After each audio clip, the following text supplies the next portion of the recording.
Hello everyone and welcome to WGBS TV Live, brought to you by SupermanHomepage.com, the #1 Superman fan site in the world.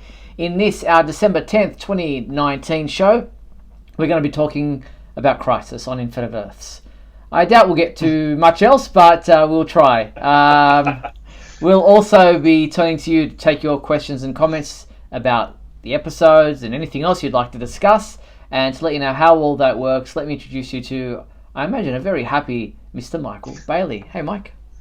Hey, Steve. Now, since WGBS Live is all about Superman, we want to hear from the Superman fans that are watching us live on YouTube.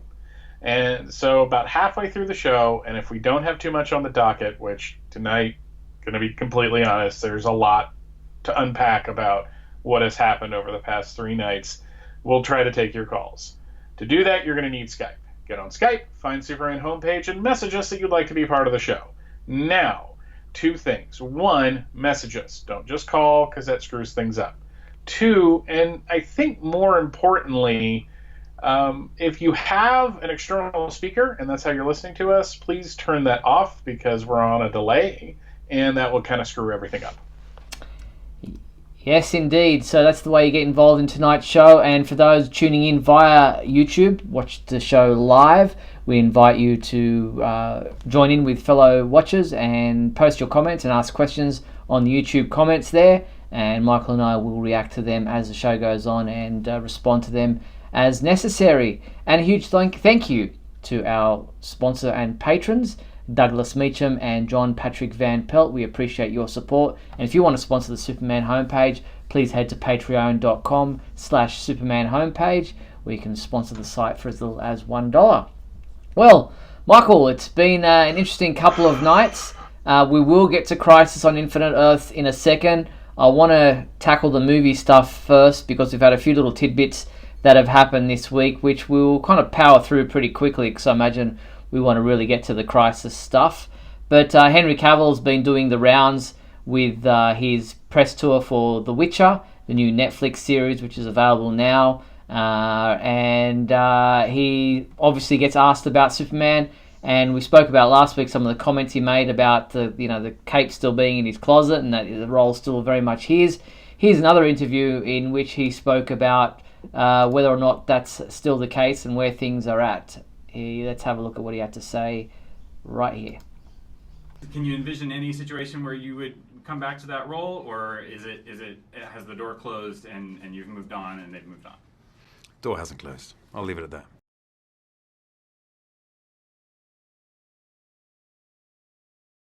So there he is saying the door hasn't closed. He'll leave it at that, kind of with a smirk on his face. Is there any possibility that we'll get any kind of announcement anytime soon? Probably not. I imagine they want to have a lot of things locked down before they make that announcement, and it'll be around the time of a major convention. They only recently announced that Shazam 2 is going into production, and they waited for a convention to do that. So I don't think we're going to get anything. Maybe towards the end of next year. Though it would be kind of interesting if they waited all the way to 2021, so it could be 10 years after they announced Man of Steel and all that. So I don't know. I just think I like that we're getting all these teases, but at the same time, I'd really like somebody official saying we're working on a script. We have a director, we're doing something, we're just not going to reveal all that just yet. Yeah, it would be nice to get some kind of an official update to let us know where things are at. Interesting looking at the poll running on our website, where we mentioned that other actor who was interested in, we spoke about it last week, David, whatever his name was, and and the poll is just in favour of Henry Cavill just nearly all the way. They don't even want anybody else. They just want Henry Cavill, the fans. So interesting to see that that's where the fans are at and where their allegiances lie. Yeah, as was proven last night, it's usually not the actor that's the problem. It's the material the actor is given. So Man of Steel did not land with as large of an audience as I think the WB wanted it to. That is not to say that it doesn't have an audience, and if that's your Superman, more power to you, as I always say. But I think they really want something that's going to appeal to everybody. I am hoping that they go and just do kind of a straight-ahead modern Superman film. I hope they don't set it in like 1984, because as much as that Wonder Woman film looks interesting and kind of fun, I don't know, I'm not feeling the 80s thing. So maybe that's just me. But no, I mean, if he's saying the door is still open, then, absence of any official announcement from Warner Brothers, the door is still open. It might be like a CIA thing where you can go around saying you were a CIA agent, and the CIA won't say yes or no because they can't. But I don't think you can do that with a role like this. I think if they didn't want him to talk about it, that he wouldn't be talking about it. Yeah, very true. Very true. All right, and the other thing, and sorry people who are sick of hearing about the Snyder Cut, Henry Cavill said in a recent interview that he wasn't aware of it, hadn't seen it, wasn't sure if it was even a thing, and maybe off the back of that, Zack Snyder came out with this picture on his Vero social media account. Is it real? Does it exist? Of course it does. And the photo is of canisters containing film reels with JSJL Director's Cut. Does this prove anything? Could Zack Snyder just not post some labels on some canisters and take a photo of them? Would he do that? I don't think he would do that. That's a long way to go for a gag. Yeah. I think it's more like this is the work print. Just because he says there's a cut doesn't mean that it's a finished cut. Yeah. And I think we talked about this last week. I've been talking about the Donner cut of Superman 2 with a bunch of people recently, so I'm now all kind of confused. But, that wasn't a completed cut either. So calling it the Snyder cut just means that it's a cut. It doesn't mean that the special effects are finished. It doesn't mean that everything is in place. It's just going to have what they were able to get done until Warner Brothers changed their minds. Again, be interesting to see, but wow, he's really trying to make fetch happen. 214 minutes, the label says. That's a pretty long cut. Yeah, but wait a second. 240 minutes? That's a 4-hour movie. 214. Oh, 214. Okay, I was about to say that's a 4-hour film, dude. I just, the 3-hour cut of Superman the movie is too much almost. Well, that's 3.5 hours. 214 minutes is still 3.5 hours. Good Lord. Wow. So, look, we just have to wait and see. If anything comes of it, we don't know. He's telling his fans, don't lose hope. It's, still a possibility. And like a future Superman movie, when I'm sitting watching it, I'll believe it happened. Yeah, I am of the opinion that nothing is going to happen until we'll be sitting here talking about the trailer, and I'll be like, I don't know if this is real. I think this is just an elaborate practical joke being played on me right now. Never know. All right. Well, that's where things are at with the movie side of things. Let's get into the Crisis on Infinite Earths crossover event.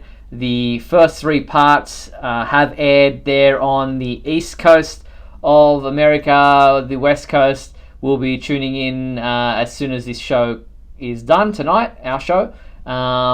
Australian fans will be watching part 3 later tonight. Parts 1 and 2 aired here back-to-back last night and over the last couple of nights there in the US. So let's start with part 1. Part 1 really introduced the whole idea. It was a Supergirl episode, so it started there on Earth 38, where everybody was dealing with the this red skies thing with this antimatter wave heading across the multiverse, and the first big problem was the fact that Argo City was in danger, and that's where Lois and Superman and their son Jonathan were obviously holidaying, if you like, so she could have the baby there, was the last we heard. And obviously Kara's mother is also living there, and that was a pretty emotional episode as far as the losses were concerned. Yeah, I mean, it's interesting where these episodes have decided to lean into the original Crisis on... Have you read Crisis on Infinite Earths? Yes, I have. Okay. Yes. I didn't... I'm sadly, like, really not aware of your comic book reading outside of the Superman books, obviously. But, you know, that, for those of you that aren't aware, the first issue of Crisis on Infinite Earths had a scene on an Earth called Earth 3, which in the old DC multiverse was where the crime syndicate, the evil versions of Superman and all them lived.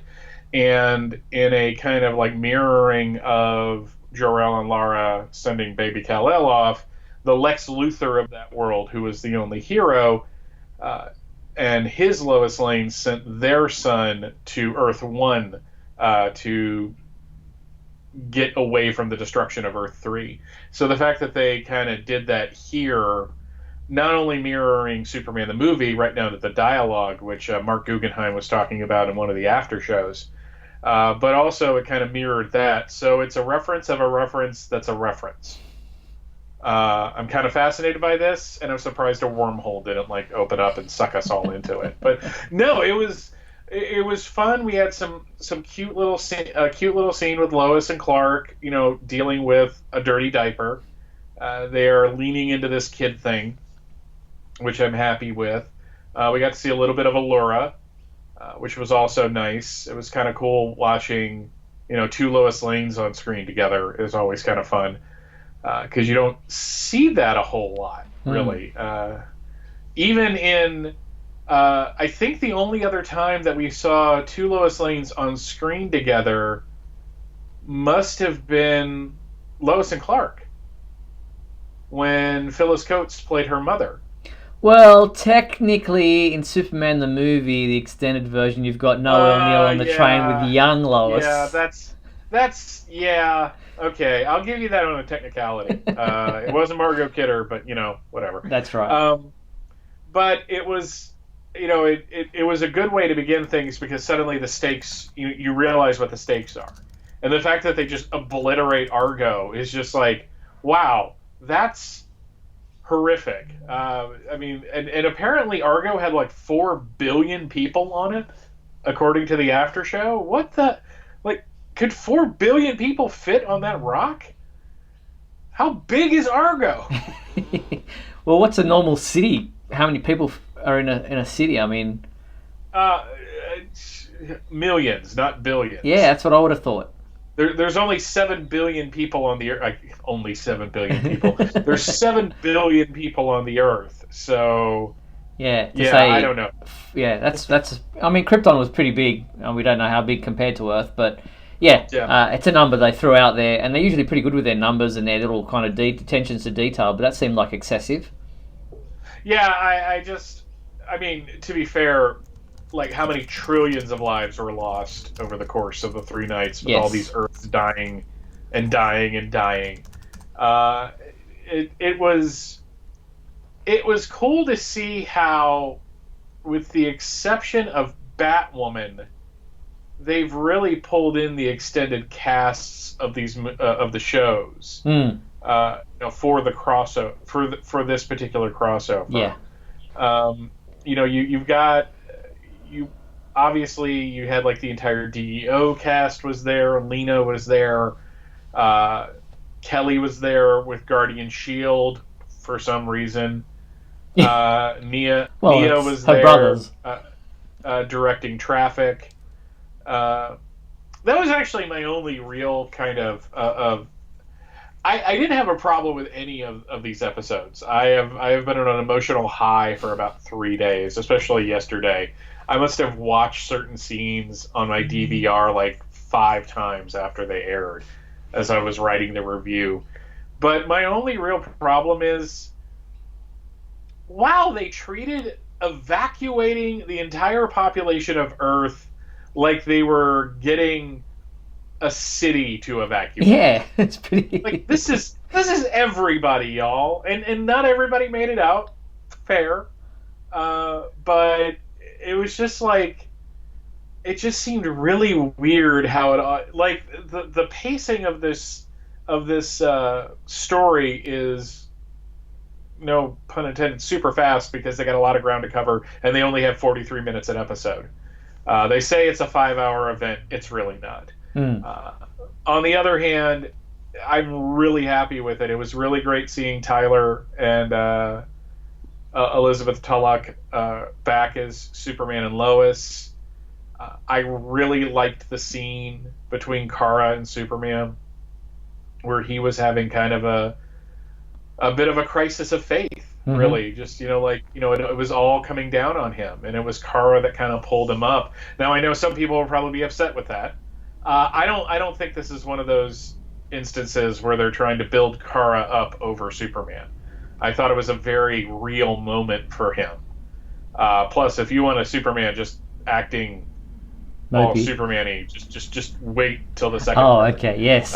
Well, I mean, and we have to remember here, Superman doesn't have his own show yet on the CW. Yes. So this is still Supergirl's show.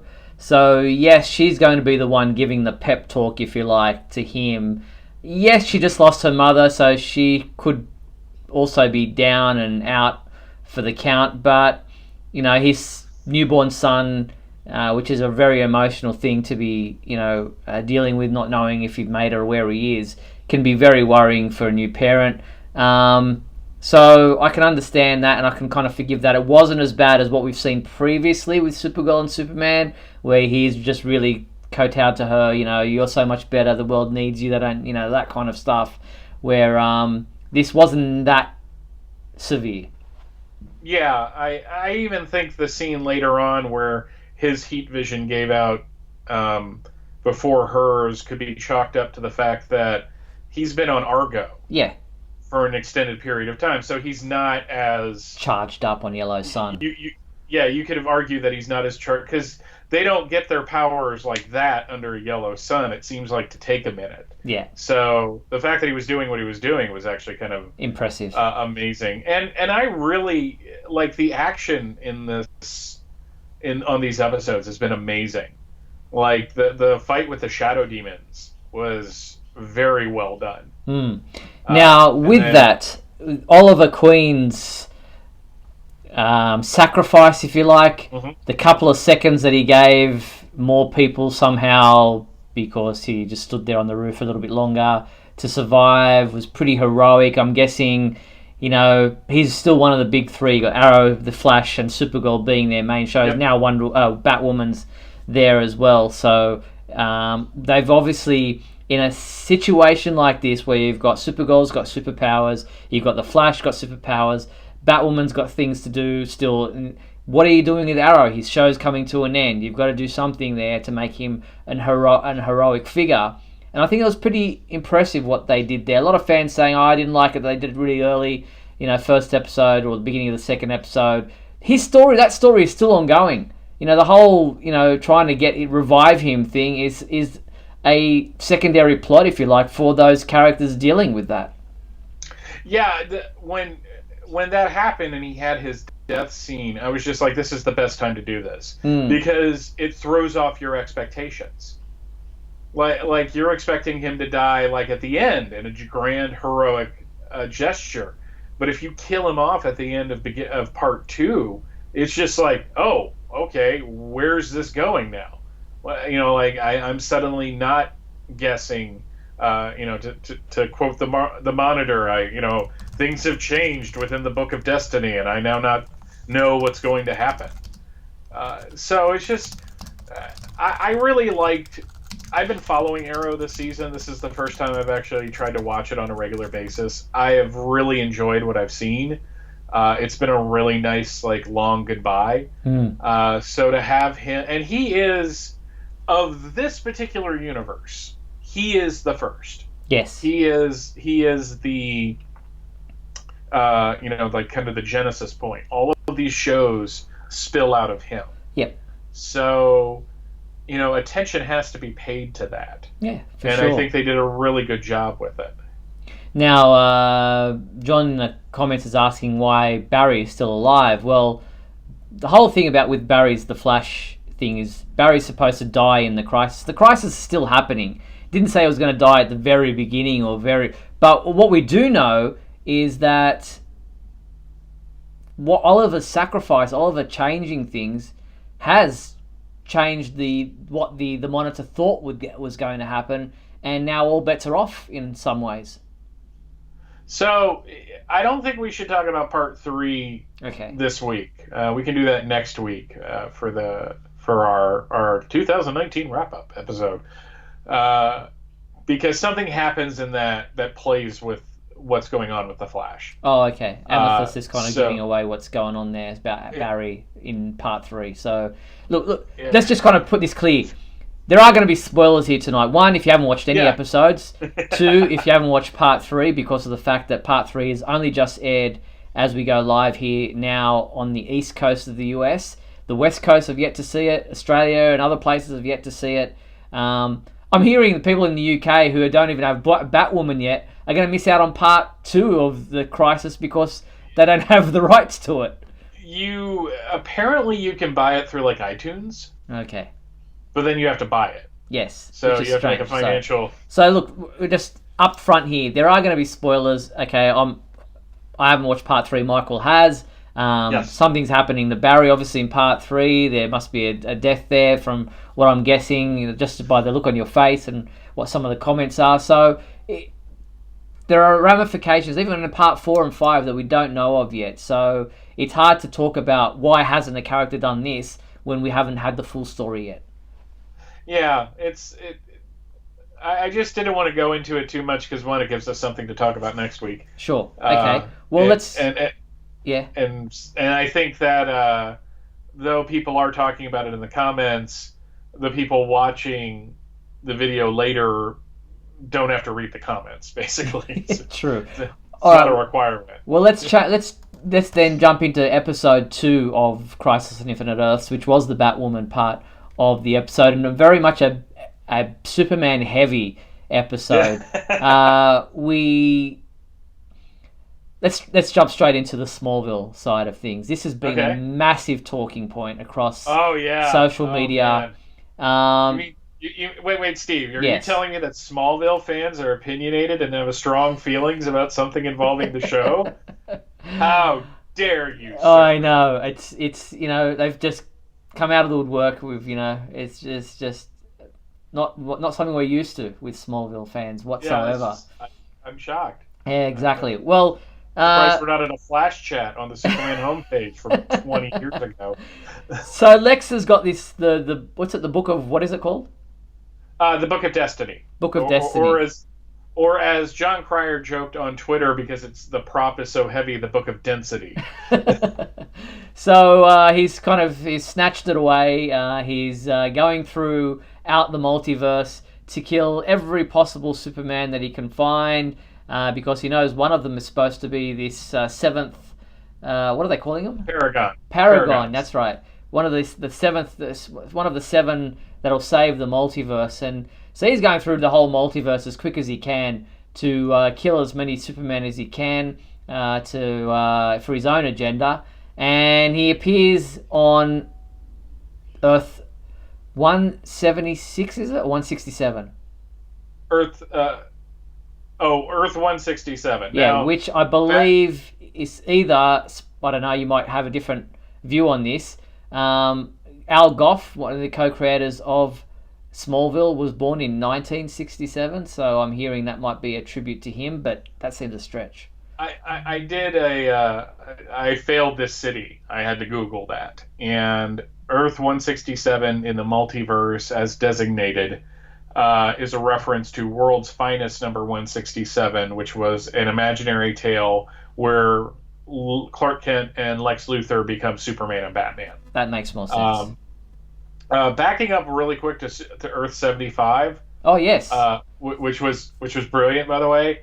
So there was a lot of kerfuffle around the time the episode was about to air, and there was a lot of people wondering if that was Gerard Christopher lying with Bitsy Tulloch in The Thing.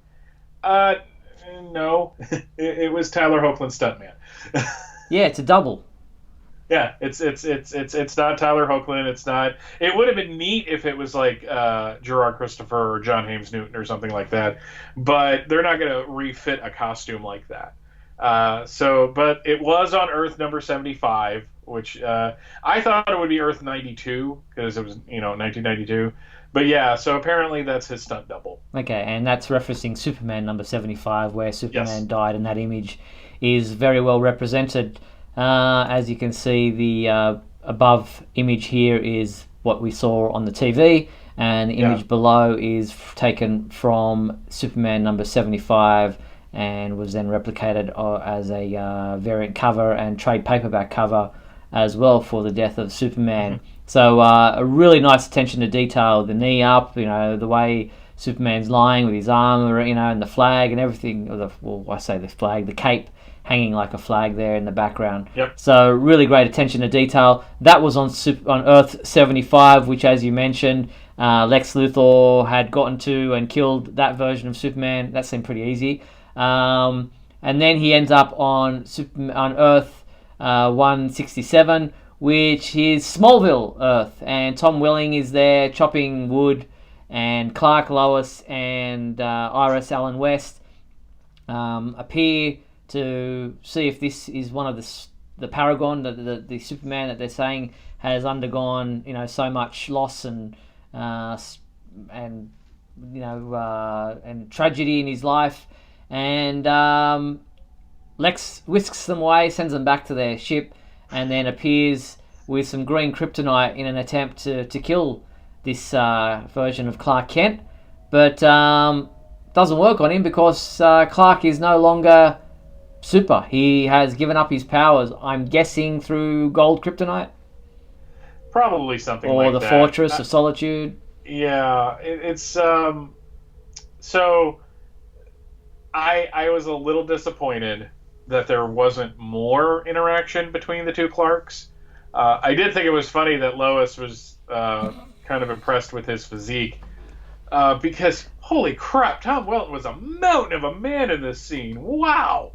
But I loved Tom Welling in this scene because, and it was something, I was talking with a friend today and he reminded me something from the Smallville commentaries, that they would do a lot of shots for the show so that they could have both actors in the scene where both actors are facing the camera. So they're like standing next to each other talking. And it required a lot of facial expressions to kind of emote what was going on. And after watching season 2, because I binged season 2 randomly a couple weeks ago, and I just was really impressed with the fact that Welling was able to act so much with just his, like just the way he would cock his head, or he would get a weird look on his face, and he was doing that constantly. But the one thing, and I wanted to get your opinion on this, it seemed like he was also channeling John Schneider's Jonathan Kent a little bit. Yes, with yes. the way he moved. I was just like, wow, that is awesome. If that's what he's doing, that is really impressive. Yeah, his mannerisms were very much Jonathan Kent, or John Schneider, in the way that he was holding himself. Some of the I got that feeling very much from Tom Welling's performance. It was a great scene. It took me back. Look, people are saying this is not worthy of Smallville. People are very disappointed. Why would this Clark, knowing that Lex Luthor is president in this reality, not remain there as Superman? And then some people are speculating that Connor Kent is now Superman, and they're trying to draw all these extra things to why, and try to explain it and try to make sense of it, and say that there is a Superman out there, that the Justice League has got it all under control, and that things are well in hand there. But I don't. It doesn't seem that far-fetched to me that this Clark, who was for 10 years reluctant to really take on the mantle and really reluctant to do anything beyond, as far as no capes, no flights, no tights kind of thing. It doesn't surprise me that if he had the opportunity to marry Lois and have a family, that he would take that. I mean, we're under the impression, as we know, that he did become Superman. He performed his duties as Superman at the end of season 10, and season 11, the comic book, there was a whole, supposedly that's still in canon, but it doesn't surprise me. It's almost kind of fitting because, as we know, Tom was kind of reluctant to do anything Superman related beyond the show, so it makes sense that this Clark Kent would be seen on Smallville, as in the Kent farm. I've been really thinking about this and thinking about how I wanted to phrase what I'm about to say. Because, as we joked, Smallville fans can be very vocal and they can be very aggressive in their opinions. Smallville was never about Superman. It was about the journey to Superman. And the Clark Kent that existed in that world, while he wanted to use his abilities to help, he also wanted a normal life. I mean, all throughout the seasons, he was trying to have something of a normal existence, whether it's him in high school wanting to play football or him at the Daily Planet being a reporter. And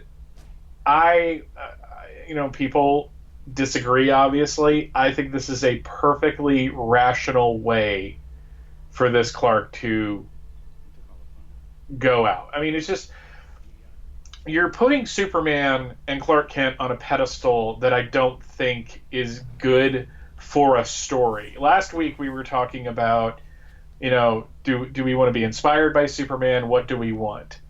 But if you're going to tell extended, and that works with a movie, because a movie is 2.5 hours long, or 3.5 hours long, apparently, if you're the director's cut of Justice League. That works in that context, but in a comic book, in a television series, in an animated series, you need to have some kind of humanizing effect so that you can't deal with an icon for 22 episodes. And this is a multiverse, which means there's different versions of all these characters. Lex said, "Your Clark Kent here is Superman, but that's obviously not the way it is on my Earth, because that Clark Kent..." And at first I was like, really, Lex? Really? But then I started thinking about it. I was like, no, it's a multiverse. All these people look different. It's not like Smallville, where the Clark Kent of the other universe looks exactly like Tom Welling. So I totally bought this. I actually kind of liked it because I want that guy to have a happy ending. He's living in the house he grew up in. He's married. He has daughters, which is kind of a different thing, which I kind of liked. Because as my wife pointed out, why does he always have a son? And I don't have a problem with it. I get where people do, but I think it looked like he was having a great time. One of the best delivered lines was, "Don't miss these conversations." And him punching Lex and going, "Still stronger." I agree. I thought it was well done. And look, I loved it. I loved every bit of it. We don't know. We didn't see that Earth being obliterated yet, so we don't yet know if this is the last time we will see Tom Welling in this crisis. I believe it probably is. I think that's a nice, neat, tidy bow that they've tied on the end of that. So, for those fans who are still holding out to see Tom in a costume being Superman or something, I wouldn't be holding my breath. No. Anything is possible, but I think they've gone to great pains to show us that, this is the end for this Superman, for this version of it. It's a nice little send-off. That he lived happily ever after. Whether his world, his Earth, his multiverse, he's part of the multiverse survives or not, it's kind of like I said, just a nice kind of tidy end to that timeline. Yeah, all that Clark ever wanted to be was normal. Yes, so it's true. It's from the very first episode. So yeah, and Tom is on record as saying, that as far as Mark Guggenheim, one of the showrunners for Crisis, said he absolutely loved what they wrote. It's the only reason he came on board to do it was because they wrote a scene that he couldn't say no to. So it was great seeing him and Erica Durance back in those roles.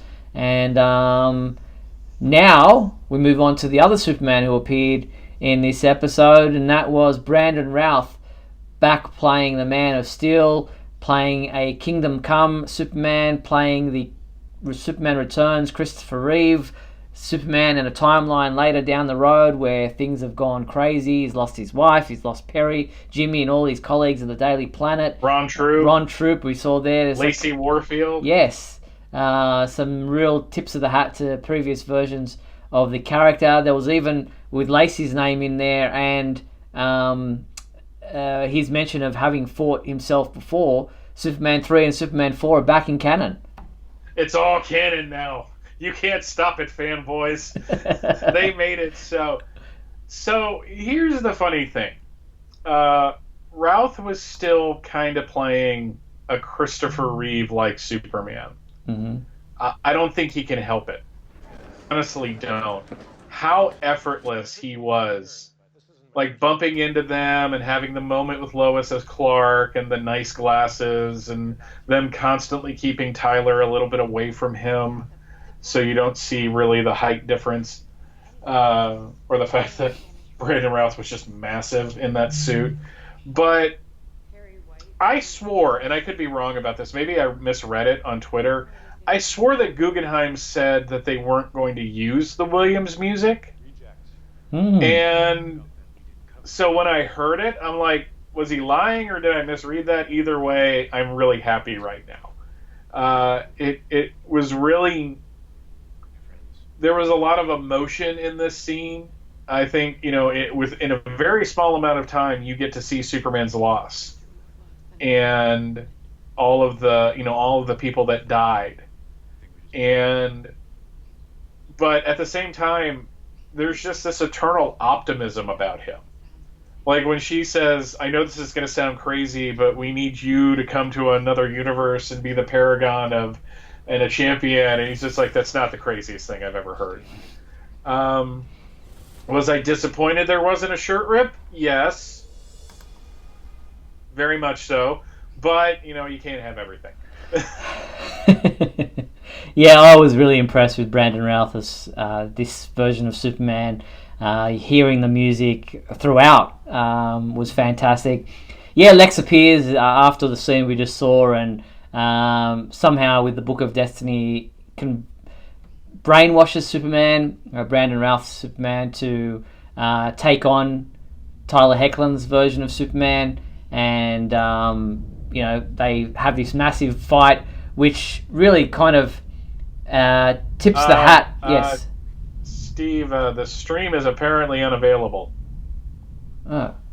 Stream suspended for policy violations, it says. Okay, what's that on YouTube? Yeah, I'm watching it on YouTube. Okay, I'll quickly have a look there. It's probably because of the fact that we've been playing these... these clips. I'll get to that in a second. Let me quickly deal with that. That'll probably come up here. Yes, I've got...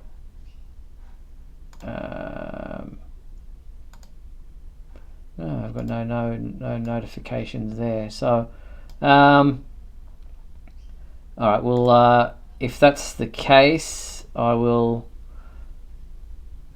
guessing people are commenting that we're no longer. Okay, let me deal with that. Let me see if I can fix that up. Where would that be? Let me go to my YouTube studio and try to fix that up and let them know that we are all good. If you just want to type to the people, Michael, that we are still, if that's possible. So I can actually see what I'm typing. Still says we're live. I haven't got any.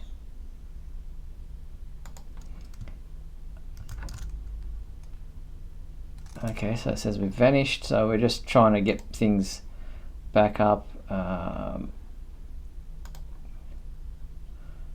There we go. Okay, we're back. Okay, we're seeing me type. So has the feed just stopped altogether? No, we're back. Oh, we're back. Yeah, we were back a couple minutes ago. They're watching us try to figure it out. They're watching my head really low in the screen trying to type. Okay. So where was I? I was saying that so Lex comes in, he brainwashes Superman, Brandon Routh Superman. They have a big fight. It very much tips of the hat to the Man of Steel fight, where when they clash, the windows in the buildings around them shatter and stuff. They sit atop the Daily Planet.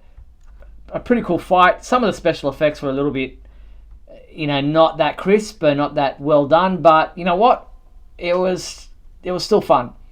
There was a moment where Brandon had Tyler like in a headlock. Yeah. That is directly from that Kingdom Come special from like 2009, 2010 that was part of that Thy Kingdom Come thing. It's an Alex Ross cover of Kingdom Come Superman like almost trying to strangle the current Superman. Yeah. And it was amazing. If you go back and watch that, listen to the music, because every time it was Routh on screen, it was Williams, but every time it was Hoagland, it was his theme, and they mashed it up really well. Like, I watched it like 5 times last night, and I don't think the special effects were any less bad than Superman falling back to Earth in Superman Returns, which I always thought was a terrible looking shot. Yeah, Superman Returns had some horrible special effects. But it was, to me, that was just, with what they had available to work with, it was great. The moments that are more important was the scene, the end of that scene where they're back at the Daily Planet, and Lois and Iris are trying to get him free of Lex's control. I love that his heat vision was red and looked like the movies. His heat vision was different. I thought that was a neat little trick. But when he said, well, that's not the first time I went crazy and fought myself, I was just like, oh man, that is such a wow. I saw that video your wife posted of you watching that. That was, are you just like a zombie watching it, and then all of a sudden when you do that, you're just like... Yeah, somebody actually jokingly said on Facebook, I assume jokingly, it's like you should live stream your reaction, and I was like, yeah, we're not doing that. And then Rachel filmed me without me knowing. So if you're Facebook friends with me, you can actually see that. I may make it public, I don't know. But yeah, I was a little wrapped up in that scene as I was watching it. Like I was so happy throughout this entire episode, and watching Superman Brandon deal with Ray Palmer Brandon was it was just great. And the fact that Jason is canon, apparently still alive too. It's just for an episode that was Batwoman, that was a love letter to Superman. Like in all of his incarnations, really. Very much so. And speaking of Batwoman, we did get to see Kevin Conroy as Batman. And the dark part of this episode was the fact that Batman has killed his Earth's Superman. Okay, that twist. Because everyone's expectations is it's Kevin Conroy, so it's going to be Batman animated series Batman. But no, this is Dark Knight Returns gone. This is an indictment on BVS. That entire sequence was all about the show saying, yeah, this is what happens when Bruce does that. And, I'm not getting into that argument. I'm really not. But the fact that he was going to kill Supergirl, and the fact that the revelation that he killed Superman was Kara seeing the bloodied glasses. She's just like, what are those? And Luke Fox, who's apparently, hitting the ab machine in that alternate Earth, is just like, yeah, he killed Superman. Like, it's no big deal. Like it's not that he killed the most important hero of that world. So it was a great way to get Batwoman into the role she was meant to play in this crossover. This crossover. but it was dark. Like, I was shocked that it was that dark. Then Batwoman is seen to take the kryptonite that Batman had in that glove contraption thing there on the front. Yeah. That doesn't bode well for Kara. Wait for it. Wait for it, okay. There is a payoff, and it's really nice. Oh, in part 3. Yeah, in part 3. That Okay. does get resolved rather quickly. But no, Okay. it's kind of funny because I don't think since the first part we've seen Ruby Rose in her cowl. Yeah. She's just been walking around in the Batwoman suit, but no mask, and it actually looks neat. I was impressed with Conroy's acting. He was kind of encumbered by that suit, obviously. Mm. And I'm kind of glad that it wasn't the Kingdom Come Batman. Mm-hmm.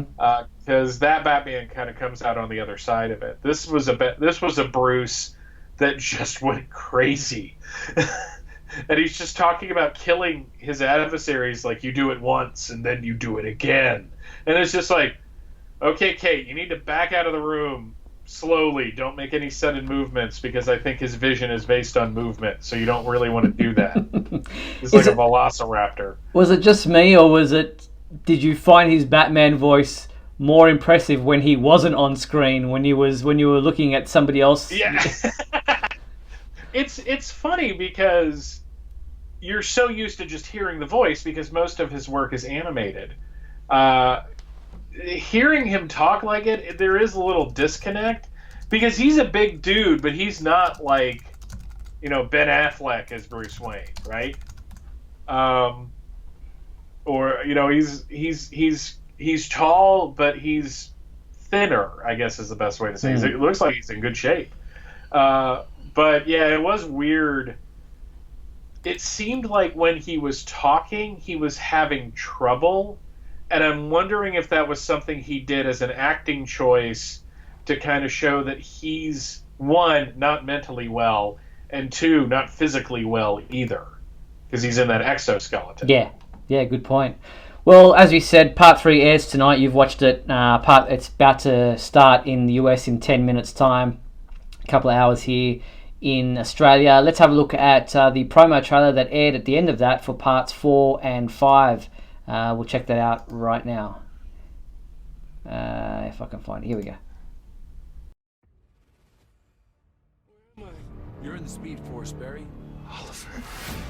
The anti-monitor is at the dawn of time. He's extremely powerful. The 8 of us might not be enough. Oh my God. Crisis on Infinite Earths. The CW's crossover event concludes January 14th. So there you have it. January 14th is when the part 4 will come back, and you've got a couple of weeks after having. Well, you've got another review to write tonight. It's 3 in a row, one after the other, day after day. Then, Michael, I'm going to give you a couple of weeks off. I appreciate that. It might be a little late because I got to open in the morning, so I can't. I have to kind of go to bed right after we're done tonight. Not a problem. So it'll probably be tomorrow. But no. Last night's review. Here's the funniest thing about writing the reviews. This is a behind the scenes for people watching. For Steve, so he doesn't have to list the credits. Like I type up, the director and in it. And usually it's a pretty simple affair because the main cast of Supergirl stays static, and I just have to change out one. Last night, I was like writing the phone book. With all of the guest stars for the second part, I'm like, and I did list Brandon Routh twice, just for my own petty amusement, and then I kept forgetting people. I'm like, oh yeah, then he was in it, wasn't he? Oh okay. It's like, oh yeah, he's actually main cast. He's the only main cast. Did you catch the Will Wheaton? Yes. Did you catch the sign he was carrying? I saw the sign. What was... Jay Faber, who is a writer, or Faber, I don't know how to pronounce his last name, who's a writer on Supergirl, posted on Twitter, the sign he is carrying is the same sign the dude from Superman 2 is carrying in the streets. It's the exact same sign. Oh, wow. And it's the the same writing. Yeah. I doubt it's the exact same. No, side. exactly. That's probably in a museum. But yeah, just all of the cameos. We had the Titans. We had what's his name that played Robin from the old Batman series. Burt Ward, yeah. Robert Wool, Alexander Knox from the '89 Batman film, and you heard the music. Yeah. I was just like, and the artwork, by the way, that shot of Batman on the headline is from the official adaptation that Jerry Ordway drew of the movie. So there is so much stuff in here. I'm hoping, I know they said they can't do this in the past. I'm really hoping they break ranks and just release a Blu-ray of the crossover with all the extras. That would be fantastic. Because I've done all these behind the scenes videos too, showing us some of the stuff that's up on YouTube, and that it's pretty impressive. But more than anything, I said this last night, I stand by it. I like this better than Endgame. Everybody lost their minds when Avengers Endgame came out, and it was the end of that first cycle of Marvel films, and we lost Iron Man. I was really disappointed in that movie. And I say that as a fan of the Marvel films. This one, I think, is doing something similar to Endgame in terms of themes and just the bigness of it. But I cannot believe the amount of not only good writing and the acting, and you're getting to see Routh as Superman again, and you saw Tom Welling, and you see all these other people. There is a brief scene in part 3 where I'm like, that dude's not even on this network. How did they get him? Oh, you're talking about Lucifer. Yeah, I was just like, what? Just the fact that basically what Marvel did in their films was say, oh, that TV stuff, that's the TV stuff. We're the film stuff. And the DC people are like, were you ever part of a television show involving a DC character? You might have an in on this. And it was just so amazing to, like, I have not been this happy I mean, I thought I was happy last year. I thought I was happy during the Crisis on Earth X. If this is me never watching anything to do with DC in live action again, I'd be happy. Very good. Now, if you are wondering about the story behind Crisis on Infinite Earths, DC Comics are publishing a 2-issue series of 100-page giant of Crisis on Infinite Earths, which I've got the cover for here. They'll initially be available in Walmart stores, but then they will, I believe, be in print in comic book stores and specialty stores. So that's pretty cool. They're getting into it with all the answers that you might need for Crisis on Infinite Earths. Yeah, I'm looking forward to those. I'll be haunting Walmart starting on Sunday because it's reprinting like issue 7 of Crisis. But there's also a Council of Supermen and a thing with Lex and the Monitor, and I'm just like, yeah, I am here for all of this. Like, if I can see, the only disappointing thing about this series is that they only had so much money and time to do things. There were so many scenes where I'm like, I wanted 5 more minutes of this. I wanted to see these characters interact. I wanted to see them pulling in other things. Why not do a wide shot of different DC hero characters from live action just kind of looking up at red skies? But then I realized I'm being really greedy because for the Brandon Routh in the Kingdom Come Superman suit alone, I just got to say, okay, guys, I'm just going to cut you metric yards of slack on this for the rest of it. All right, as we get to the final 5 minutes of our show, just quickly onto the comic book side of things. The comic books that are out this week for Superman fans include Supergirl number 37, which is available in a variant cover, and a pretty cool one at that. The big one this week is Superman number 18, The truth story begins here, revealed to the world Superman's secret identity, which is also available in a variant cover. Also out this week, Wonder Twins number 10, and then we have a couple of trade paperbacks and collections. Injustice 2 Volume 6, the epic conclusion. Superman, the City of Tomorrow is available, and also Young Justice Book 4 is out this week as well. So I guess Superman number 18 is the big one for fans reading comics. Yes, for those reading comics. No, it looks like a big week, though. I mean, there's been a lot of Superman comics recently. I have that City of Tomorrow trade. I need to get that because that's not the first time that they've collected those. They did those series of trades back in the early 2000s collecting that material. But yeah, I'm kind of interested to see what they've included in there and what they haven't. And DC were kind enough to send us a preview of Superman number 19 with this image out January 8th.